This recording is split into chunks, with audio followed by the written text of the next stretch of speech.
올려야 됩니까? 그 전에 우리 이준석 후보는 언제나 그러신 것 같아요.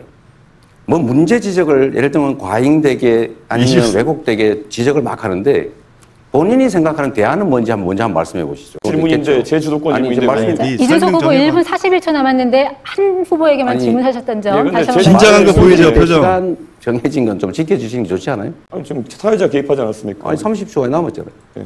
저한테 질문을 역으로 하시면 안 되는 겁니다. 원래 룰상. 역으로 하지만 안 돼. 질문도 답의 일부예요. 답변 계속하시면 됩니다. 그래서 이 토론이 쉽지가 않네요. 이재명 후보님 여쭤보고 싶은 게요. 간병비 관련해 가지고 결국 보장성을 높여야 된다라는 정책을 내셨는데 이 간병비 되게 중요합니다. 그런데 이게 금액으로 따지면 한 연간 15조 정도까지 이제 될 수 있다고 합니다. 지금 건강보험료가 97조 정도 재정이고요. 지금 추기에 따르면은 2033년 되면은 마이너스 30조 정도로 적자가 난다 이런 얘기가 나오고 있습니다. 최근에 의정 갈등으로 잠깐 흑자가 난 것처럼 보이지만은 구조적으로는 마이너스 30조 적자가 날 수밖에 없는데 그러면은 15조 정도의 어떤 추가적인 간병비 혜택이 들어가게 되면은 이거의 재원 마련은 어떻게 되는 것입니까? 그게 전액이 다 든다고 생각하는 것 전제가 좀 잘못된 것 같고요. 그럼 어느 정도 비율로 생각하시는지? 저는 우리 의료재정이 허용되는 범위 내에서 간호, 간병을 복합적으로 하는 게 필요하다. 그리고 그것도 대상자나 질병이나 이런 것들에 따라서 재정 여건에 따라서 확대해 갈 필요가 있다는 것이고요. 특히 요양병원도 이런 간병 지원을 좀 해야 되겠다고 해서 정부도 지금 시범 사업을 하고 있는데 그런 식으로 조금씩 늘려가면 됩니다. 이재명 후보 말씀은 허용되는 범위 내에서 하겠다는데 제가 아까 제시해드린 것이 마이너스 30조 정도의 상황이다. 그런데 마이너스 30조에 허용되는 부분이 뭡니까? 그래서 제가 질문드리고 싶은 것이 이런 당연히 복지라는 것은 자체도 꼼수를 부려가면서 질문을 하네. 우선순위를 둬야 되는 것이고 혹시 그럼 지금 건강보험료 나가는 것 중에서 방만하게 운영된다고 생각하는 거 혹시 지적할 만한 부분이 있으신지 그게 없다면은 그냥 건강보험료를 지금 한 100조에서 16조 정도 늘려야 된다는 얘기가 나오는 거 아니겠습니까? 그러면은 각자 내는 비용이 한 16조 늘어난다는 거 아니겠습니까? 자, 대답해도 될까요? 예, 대답해 주십시오. 저는 우리 의료보험 재정 지출 중에서 예를 들면 지금 의료 쇼핑 같은 거 있지 않습니까? 너무 무제한적으로 이 병원 저 병원 다니는 게 있고 아주 경증이고 간단하게 진료할 수 있는데도 다 병원을 이용하는 이런 부분들에 대해서 약간의 조정이 좀 필요하지 않을까 싶은 생각을 하고요. 사실 그 부분 지출이 너무 많기 때문에 그 부분에 대한 통제들을 좀 하면 상당 정도의 재정 절감이 가능하지 않을까 그렇게 생각합니다. 그렇게 해서 보통 줄일 수 있는 게 2조 원 정도, 3조 원 정도로 얘기합니다. 의료 쇼핑이라 얘기하시는 거는 365일 중에 366번 이상 외래 진료를 가는 분들이든지 이런 분들을 말씀하시는 것 같고 그분들은 이미 제도가 개정되어서 자부담률이 90%까지 올라가는 상황입니다. 그러니까 그런 거 말고 현실적인 재정 대책이 있으십니까? 그게 제일 크다고 생각해요. 2, 3조 규모라니까요. 그거라도 크지 않습니까? 15조 하신다면서요, 방금. 내가 언제 15조 한다고 그랬어요? 본인이 그렇게 주장하셨어요. 간병비 몇 프로까지 그럼 지원하실 예정입니까? 자, 이준석 후보의 특성이 그런 것인 것 같은데 상대가 하지도 않은 말을 한 걸로 전제를 해가지고 15조를 주장한 거죠. 저는 그중에 일부를 절감하고 필요한 범위 내에서 가능한 범위 내에서 하겠다고 말씀드렸는데 15조를 어떻게 마련하겠냐 이렇게 말하면 안 되는 거죠. 그러면 마이너스 30조인데 어디가 여유라는 것이 한번 설명해 주셔야죠. 예. 그럼 다시 30조 쓸까요? 아니요, 답변 보장해 보충하는 겁니다. 이건. 이 규칙을 좀 지키시는 게 중요하잖아요. 얘기하십시오. 그 시간이 끝나버립니다. 네, 계속 말씀하시면 됩니다. 네. 네. 이 정치적 입장이 다른 사람들끼리의 대화는 양보하고 조정하고 타협을 하는 과정인데 상대가 하는 말들을 왜곡하거나 특정 부분을 빼가지고 짜집기를 하거나 이렇게 해버리면 그거는 대화를 하는 게 아니라 사실 시비를 건다고 하죠. 그러니까 그런 것들은 좀 안 하시면 좋겠고 저는 정보제정이 매우 어렵다. 앞으로도 어떻게 될지 모른다고 하지만 저는 그 낭비적 요인들을 최대한 찾아내는데 그중에 제일 중요한 게 아까 그 문제를 지적을 했던 겁니다. 그게 15조라고 단정하시면 안 되죠. 어떻게 15조를 만들래? 이렇게 말씀하시는 것은 좀 적절치 않은 것 같아요. 예, 건강보험 재정에서 아까 말씀드렸던 것처럼 이미 33년까지 마이너스 30조가 예정되어 있고 그리고 보통 입원료 기준으로 봤을 때 한 40% 정도의 만약에 자부담률을 가져간다고 했을 때 그러면 나머지 60% 정도는 아마 지원일 테고 15조 중에 최소한 9조 정도는 지원이 되는 상황일 텐데 그 퍼센트를 계속 얘기 안 하시는 거는 어떻게 얘기해도 지금 말씀하신 계획에 비해 가지고 지출해야 되는 비용이 훨씬 큽니다. 그럼, 그리고 이미 적자 상태이기 때문에 제가 질문 드리는 것은 건강보험료를 그럼 그에 걸맞게 많이 올려야 되는 상황이 오지 않겠느냐라는 질문 드리는 건데 올려야 됩니까? 그 전에 우리 이준석 후보는 언제나 그러신 것 같아요.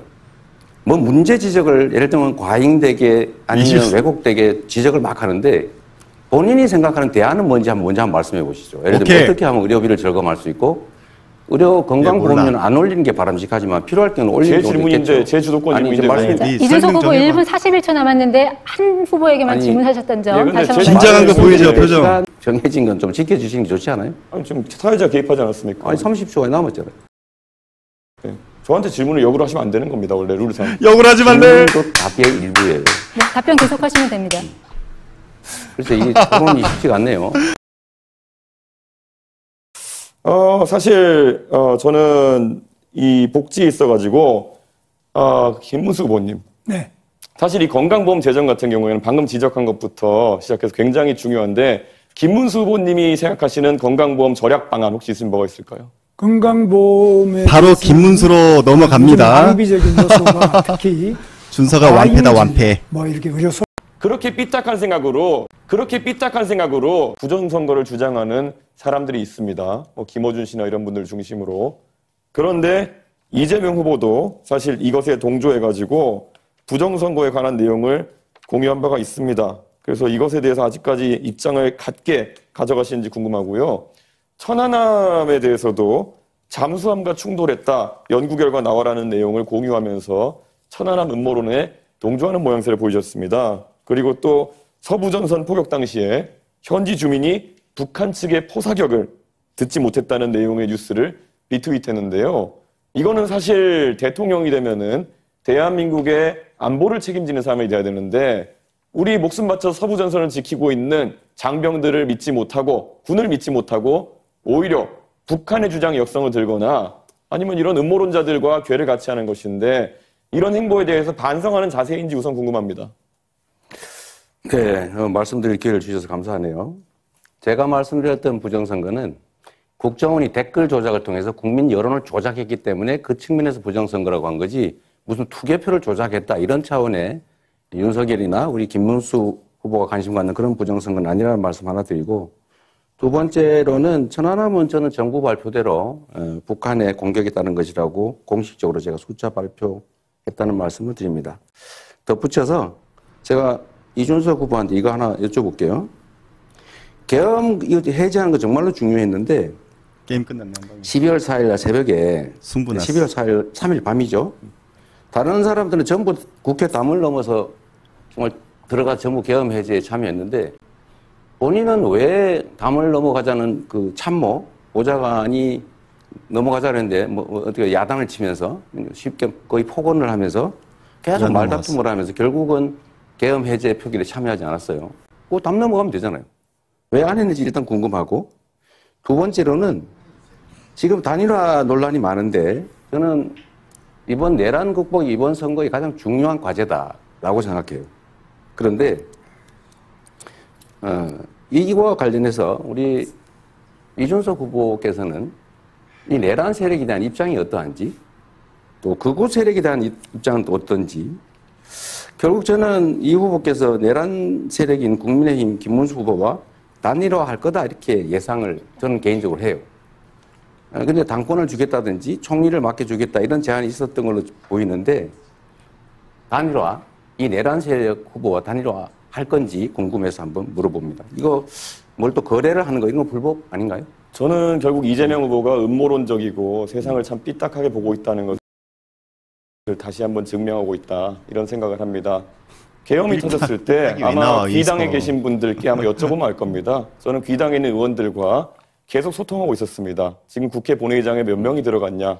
그래서 170명 가까이 들어갔다는 것을 보고 안심해서 저는 밖에서 그러면은 여기에 진입하지 못하게 하는 것이 부당함을 항의하겠다라고 제가 이야기하고 계속 밖에 있었던 것입니다. 잘 알고 계실 겁니다. 그리고 제가 천하람 의원실에 저와 막역하게 지내는 비서관에게 그 얘기를 했을 시점은 이미 표결이 끝난 시점이었습니다. 제가 도착한 시점이 표결 한 5분, 4분 전이었고요. 아니, 그것을 단 비난하는 넘어가자는 이유로서는 보좌관 잘 말에 모르겠는 것이 왜 넘어가냐고. 민주당에도 진입하지 못한 의원님들이 왜 있는 그러는겨? 것으로 알고 있습니다. 그분들은 그럼 이재명 후보의 논리대로라면은 계엄을 막을 생각이 없었다는 것입니까?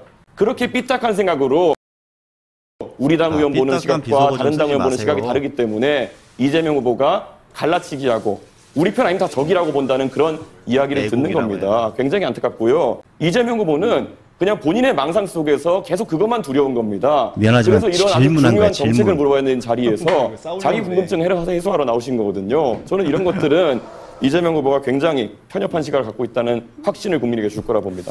네, 이렇게 하면 정리삼아 질문을 이 못하지. 말씀을 이런 한번 식으로 드려볼게요. 나오면 답을. 그렇게 설명하시면 됩니다. 그렇게 설명하시면 됩니다. 국민들은 의구심을 가지고 있죠. 거기서 말다툼을 해서 시간을 보내고 내가 하는 말 의결 정족수가 충분하니까 계속 싸우고 있겠다. 이건 저는 국민들께 납득하기 어려울 거라고 표정 생각합니다. 봐. 쉽게 뻥 쪘어. 물론 단일화 문제에 대해서는 나중에 결과가 결국은 나오겠죠. 그때 가서 보기로 하겠습니다. 우리 이재명 후보한테 제가 묻습니다. 네. 그러니까 뭐 지도자가 되고 또 국민 통합을 하려면 가정에서부터 좀 통합이 돼야 안 됩니까? 근데 이재명 후보는 아시다시피 지금 자기 형님, 친형님 제가 만났습니다. 저를 하도 보자 그래서 만났는데 그때 정신병원에 하도 보내려고 그러고 이러니까 했는데 이 형님을 바로 이 성남시장으로서 정신병원에 강제 입원시키려고 하다가 그것 때문에 형수님하고 욕을 하고 다투고 이렇게 된 거 아닙니까? 이래서 어떻게 그러면 앞으로 국민 교육을 하고 어떻게 그러면 지도자가 돼서 가정도 제대로 못하는데 어떻게 나라를 통합시킬 수 있겠습니까? 네, 이재명 후보 답하시고 네. 지금 권영구 후보 손 드셨으니까 잠시 후에 발언권 드리도록 하겠습니다. 네. 먼저 그 말씀에 답을 드리기 전에 한 말씀 먼저 좀 드리도록 하겠습니다. 지금 우리 사회의 통합을 방해하고 있는 가장 큰 요소는 우리 사회 공동체의 가장 최고의 규범이라고 할 수 있는 헌정 질서를 파괴한 이 내란 사태입니다. 헌법을 무시하고 국민의 인권을 말살하고 장기 집권을 군정을 하려고 했던 이 시도에 대해서 우리가 명확하게 진상을 규명하고 책임을 묻지 않으면 이런 일이 다시 또 계속될 것입니다. 아마 김문수 후보가 소속한 국민의힘 또 김문수 후보도 탄핵에 대체적으로 반대하는 또 윤석열 내란 수계를 비호하는 그런 입장을 가지고 계신 것 같아요. 어쨌든 이 문제에 대해서는 우리 국민들께서 명확하게 좀 책임을 물어야 된다. 그것이 바로 이번 6월 3일 선거다. 김문수 후보 역시 그 책임에서 결코 자유롭지 않다라는 점을 우리 국민들께서 기억해 주시고 심판해 주시기를 부탁드립니다. 네. 저희 집안 내 내밀한 문제, 우리 어머니에게 우리 형님이 그 폭언을 해서 그런 말을 할 수 있냐라고 제가 따진 게 이제 문제가 됐는데, 뭐 그 점은 제 소양이 부족, 또 수양이 부족으로 제가 사과 말씀을 다시 드립니다. 그러나 김문수 후보는 이런 말을 할 자격이 없죠. 이건 우리 집안 내의 내밀한 사적 문제인데, 김문수 이제 눈 돌아간다. 따지자면 본인은 갑질을 하지 않습니까? 그 소방관한테 전화해서 나 김문수인데 뭐 어쩌라는 거예요? 그렇게 권력을 남용하면 안 된다는 말씀을 드리면서 제가 김문수 후보한테 이거 질문 한번 드리고 싶어요. 아니 그 제가- 아니, 제가 잠깐만요. 지금 제가 하고 있는 거 아닙니까? 아닙니다. 제가 주도권 아닙니까? 아닙니다. 이거 시간 총량제 좀 알고 토론이라서 하세요. 시간 총량. 주도권 토론은 잠시 후에 있습니다. 네. 제가 질문 하나 드릴게요. 지금 내란 수계 윤석열 전 대통령에 대해서 계속 비호하는 입장을 가지고 있는데 여기서 이 확실히 단절할 이야기하라. 생각 혹시 없는지, 그리고 지금 정강훈 목사를 비롯한 극우 세력들과 여전히 깊은 관계를 맺고 있어 보이는데 결정 저는 그걸 탄핵이냐. 단절해야 정상적인 민주공화국의 대통령이 될 수 있을 거라고 생각합니다. 정광훈 같은 극우 세력과 단절할 생각은 없는지 이 두 가지를 좀 묻고 싶어요. 제가 거꾸로 묻습니다. 이재명 후보는 답변해. 진보당하고 같이 연합 공천을 해가지고 울산 북구에서 국회의원 당선시켰죠. 진보당의 이석기 바로 통진당 후예 아닙니까? 그러면 그건 내란이지. 지금 현재 국민의힘이 뭐 어디 누구하고 연대를 해가지고 의석을 나눠줘서 전 국민이 보고 있어요. 국민의힘이 어떤 내란 세력하고 어떻게 했다는 건지 그런 부분에 대해서는 정말 자기 자신을 먼저 돌아봐야 된다. 알겠습니다. 우리 민주당이 바로 통진당의 후에 진보당에게 국회 의석을 울산 북구를 내줬지 않습니까? 그러면은 그 사람들이 지금 하는 게 뭡니까? 답을 안 하고 완전히 지금 북한을 옹호하고 질문하고 이렇게 있어요. 하고 있는데 거기에 대해서 또 대한민국을 전복하려고 하는 이거에 대해서 답변을 합니다. 진짜. 말씀을 피하신 걸로 보면 오케이. 단절할 의사가 전혀 없어 보이고 또 그 전에 지금까지 하신 발언들을 보면 여전히 내란 세력을 비호하는 극우 세력을 비호하는 정광훈 목사가 감옥을 갔을 때 눈물을 흘린 그런 관계를 여전히 청산하지 못하시는 것 같은데 매우 안타깝다는 말씀을 드리면서 자, 김문수는 우리 게임 끝. 허위 사실을 이야기하면 안 됩니다. 삐리삐리삐리 바람 새는 갔어도 삐리삐리삐리 내 마음을 들여